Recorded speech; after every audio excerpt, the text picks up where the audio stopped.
영화는 니코라는 젊은 남자가 뉴욕의 기차역에서 트럼펫을 연주하는 장면으로 시작됩니다. 갑자기 니코는 브룩이라는 여자가 마지막 기차를 잡으려고 빠르게 달리는 모습을 봅니다. 그녀의 전화기가 바닥에 떨어져 깨지지만 그녀는 이를 알아차리지 못하고 계속 길을 갑니다. 그녀는 플랫폼에 도착하지만 기차를 놓치고 다시 역으로 돌아옵니다. 니코는 그녀에게 가서 전화기를 건네줍니다. 역이 닫히기까지는 단 5분밖에 남지 않았고 다음 날까지 다시 열리지 않을 것입니다. 니코는 그녀가 불안해하고 무엇을 해야 할지 모르는 것 같다는 것을 보고 역을 떠나 그녀가 거리에서 혼자 서 있는 것을 발견합니다. 그는 왜 이 시간에 혼자 있는지 물어보며 그녀는 이전에 있던 카페에서 가방이 도난당했다고 말합니다. 그녀는 집으로 돌아갈 기차표 외에는 아무것도 가지고 있지 않습니다. 니코는 그녀를 보스턴까지 데려갈 택시 요금을 지불하겠다고 제안하지만 자신의 신용카드가 비어있음을 깨닫습니다. 니코는 친구 데니에게 전화를 걸어 브룩을 도와줄 돈을 빌리려고 하지만 불행히도 그의 전화기도 배터리가 다 떨어집니다. 브룩은 니코의 도움 시도에 감사하며 떠납니다. 잠시 후 브룩은 술에 취한 것 같은 3명의 젊은 남자들 앞에 서게 된다. 그녀는 두렵고 어떻게 해야 할지 몰라 주저하고 있을 때 갑자기 니코가 나타나 그녀의 손을 잡고 그녀의 약혼자인 척하여 젊은 남자들이 그녀를 괴롭히지 않도록 한다. 브룩은 그를 구해준 것에 대해 감사하며 그들은 서로를 알아가게 된다. 브룩은 결혼을 했고 미술 컨설턴트로 일하고 있으며 자신의 그림 중 하나를 팔기 위해 뉴욕에 왔지만 카페에서 가방이 도난당했을 때 놀랐다고 한다. 그녀는 가방을 찾기 위해 오랜 시간을 보냈고 그로 인해 기차를 놓치게 되었다. 반면에 니코는 일을 하지 않고 기차역에서 음악을 연주하며 생계를 유지하기 위해 대부분의 시간을 보낸다. 그는 다음 날 음악 오디션이 있어 큰 기회를 맞이하게 된다. 니코는 브룩에게 가방이 도난당한 장소로 돌아가 보자고 제안하며 도둑이 돈을 가져가고 버렸을지도 모른다고 희망한다. 그들은 가방이 도난당한 카페에 도착하고 바텐더에게 큰 선물을 주겠다고 제안합니다. 도둑이 누구인지 말해주면요. 그는 도난당한 지갑과 가방을 파는 갱단에 대해 설명하고 그들을 도울 수 있는 갱단원을 알고 있다고 말합니다. 그들은 재빨리 갱단의 집으로 가지만 니코는 브룩이 함께 들어가는 것을 거부합니다. 위험할 수도 있기 때문입니다. 니코는 혼자 들어가 갱단원을 만나고 도난당한 가방을 많이 발견합니다. 그는 브룩의 가방을 찾다가 마침내 가방을 발견하고 그 흔적이 그대로 남아있음을 확인합니다. 한편 브룩은 거리의 전화로 남편 마이클에게 전화를 걸어 그림을 팔았다고 말하지만 다른 사건에 대해서는 아무것도 말하지 않습니다. 브룩은 마이클이 귀국 일정을 변경하여 내일 오전 8시에 여행에서 돌아온다는 소식을 듣고 놀랍니다. 이는 그가 돌아오기 전에 해야 할 중요한 일이 있기 때문에 가능한 한 빨리 집으로 돌아가야 함을 의미합니다. 동시에 갱단 멤버들은 니코에게 가방을 얻기 위해 돈을 요구합니다. 니코가 대답하기도 전에 그들은 카메라를 통해 2명의 경찰관이 문을 두드리는 것을 봅니다. 갱단 멤버들은 니코를 때리고 모든 가방을 가져간 후 빠르게 도망칩니다. 우리는 나중에 그녀가 경찰에 신고한 사람이 브룩이었다는 것을 알게 됩니다. 그녀는 니코에게 그것이 매우 어리석은 행동이었다고 인정합니다. 니코는 그녀에게 가방을 완전히 잊고 집에 가는 방법을 알아내라고 말합니다. 브룩은 남편 마이클이 집에 오기 전에 집에 가야 한다고 그에게 말합니다. 그는 이유를 묻지만 그녀는 말하기를 거부합니다. 니코는 그녀가 남편을 속이고 있다고 생각하기 때문에 이야기하고 싶어 하지 않습니다. 브룩은 화가 나서 그를 떠나고 싶어 할 정도가 된다. 니코는 그녀에 대해 그렇게 추측한 것에 대해 사과하고 용서를 구한다. 그는 그녀가 결혼 반지를 착용하지 않았고 남편에게 일어나는 일에 대해 말하지 않았기 때문에 그렇게 생각했다고 설명한다. 니코는 그녀가 집에 돌아갈 수 있도록 도와줄 마지막 기회를 요청하며 이 상황에서 그녀를 혼자 두면 자신을 용서할 수 없다고 말한다. 브룩은 그를 용서하고 니코는 브룩의 집까지 뉴욕에서 운전하는 데 드는 비용을 확인하기 위해 자동차 렌탈 회사에 전화를 건다. 그런 다음 니코는 브룩을 그의 친구의 약혼 파티에 데려가고 그곳에서 친구 데니를 만나 브룩을 집에 데려가기 위한 택시 요금을 빌리기를 희망한다. 잠시 후 그들은 파티에 도착하지만 잘못된 주소에 와 있다는 것을 발견하고 다른 파티에 가게 된다. 이 파티의 주인은 그들을 밴드로 착각하고 매우 늦었다고 알린다. 니코는 이 기회를 잡아 주인에게 선불을 요청한다. 주인은 그들이 공연을 시작하라고 하고 그는 돈을 가져오겠다고 한다. 브룩은 긴장하고 무엇을 해야 할지 확신이 서지 않는다. 니코는 그녀에게 아는 노래를 부르라고 하고 니코는 연주를 시작하며 브룩이 노래를 부른다. 그녀가 노래를 부르는 것은 처음이지만 파티 손님들은 그녀의 공연에 매우 감명받는다. 갑자기 니코는 주인이 화난 표정으로 그들에게 다가오는 것을 본다. 니코는 그들이 발각되었다는 것을 깨닫고 브룩을 잡아 끌어 그들은 재빨리 파티를 떠난다. 그들은 버스 정류장으로 향하는데 니코는 거기서 티켓이 저렴하다는 것을 알고 있다. 그러나 그들은 이용 가능한 버스가 없다는 것을 발견한다. 모든 버스는 아침에만 운행되기 때문이다.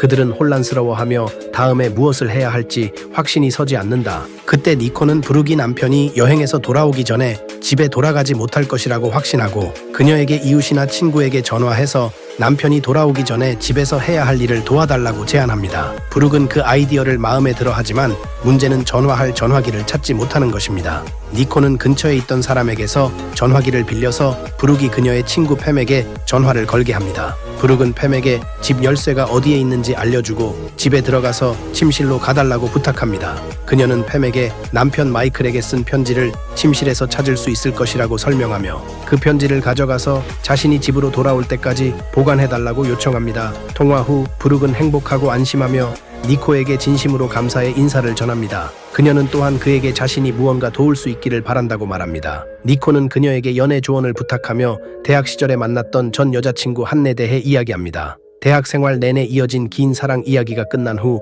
한나는 그를 떠나 다른 남자와 관계를 맺게 됩니다. 니코는 한나가 그날 그의 친구의 약혼 파티에 참석할 것이라고 말합니다.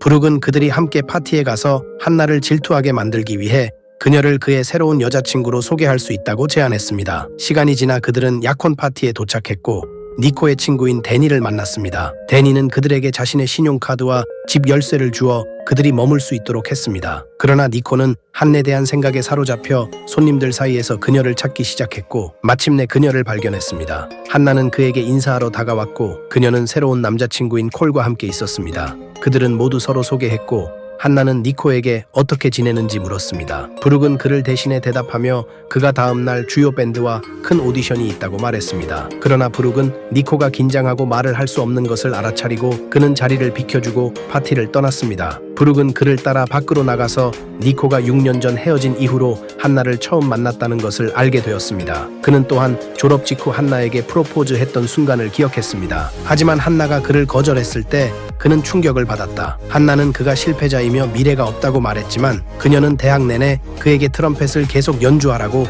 격려해 주었다. 그녀의 격려 덕분에 니코는 의대를 그만두고 음악가가 되기로 결심했다. 브룩은 그에게 모든 것을 끝내고 파티로 돌아가 한나와 솔직하게 이야기하고 다시 제안하라고 제안했다. 그녀는 한나의 반응이 어떻든 간에 적어도 그녀와의 운명을 알게 될 것이고 그것이 그의 인생에서 무엇을 할지 결정하는 데 도움이 될 것이라고 말했다. 니코는 브룩의 말에 설득되어 한나와 이야기하러 갔지만 그녀가 임신했다는 사실을 알고 충격을 받았다. 이는 그가 그녀와 다시 만날 수 있다는 희망을 산산조각 내버렸다. 니코는 브룩과 함께 파티를 떠나며 매우 속상해했다. 브룩은 그를 위로하려고 노력하며 그가 훌륭하고 친절한 사람이며 결국 진정으로 그를 사랑할 사람을 찾을 것이라고 말했다. 그 순간 그들은 영매의 집 앞에 도착했고 브룩은 니코가 겪고 있는 일을 극복하는 데 도움을 주기 위해 안으로 들어가자고 결정했다. 이상하게도 영매는 브룩에게 말을 걸며 그녀가 괴롭히는 것을 떠날 수 있다고 말했다. 그는 또한 그녀와 니코 사이에 로맨틱한 관계가 있을 것이라고 말하며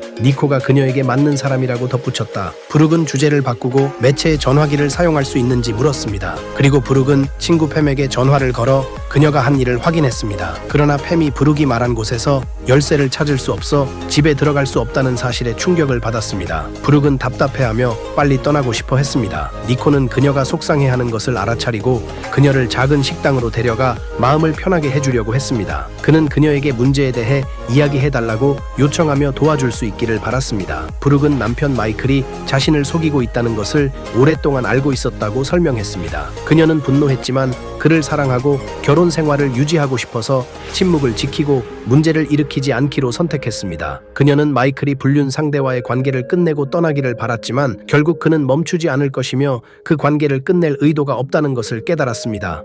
그래서 그녀는 그에게 불륜에 대해 모든 것을 알고 있으며 그가 다른 여성과 주고받은 모든 메시지와 사진을 보았고 편지와 함께 결혼 반지를 남기겠다는 내용의 편지를 쓰기로 결정했습니다. 하지만 브룩이 그날 마이클에게 전화를 걸었을 때 그녀는 그가 다른 여자와 관계를 끝냈다는 것을 알게 되었습니다. 그래서 그녀는 마이클이 편지를 읽기 전에 그것을 숨기려고 했습니다. 니코는 마이클이 편지를 읽으면 그녀의 입장을 이해하고 사과하고 용서를 구할 것이라고 그녀에게 확신시켰습니다. 하지만 그 반대의 일이 일어난다면 브룩은 상황에 직면하고 결과를 처리해야 할 것입니다. 그 순간 브룩은 매우 감정적이 되어 울기 시작했습니다. 그녀는 화장실에 가려고 일어났지만 결국 거리로 나가 택시를 잡으려고 했습니다. 니코는 그녀를 보고 그녀가 화가 나고 혼란스러워하는 것을 깨달았습니다. 그는 재빨리 그녀에게 달려가 그녀가 떠나는 것을 막았습니다. 그녀는 공항에 가서 어머니에게 가는 첫 번째 비행기를 기다리겠다고 말했습니다. 니코는 그녀에게 여권 없이 어떻게 비행기에 탈 수 있는지 물었고 침착하고 명확하게 생각하라고 재촉했습니다. 그는 또한 그녀가 그 상태로 떠나는 것을 허락하지 않을 것이라고 말했습니다. 얼마 후 브룩은 진정되었고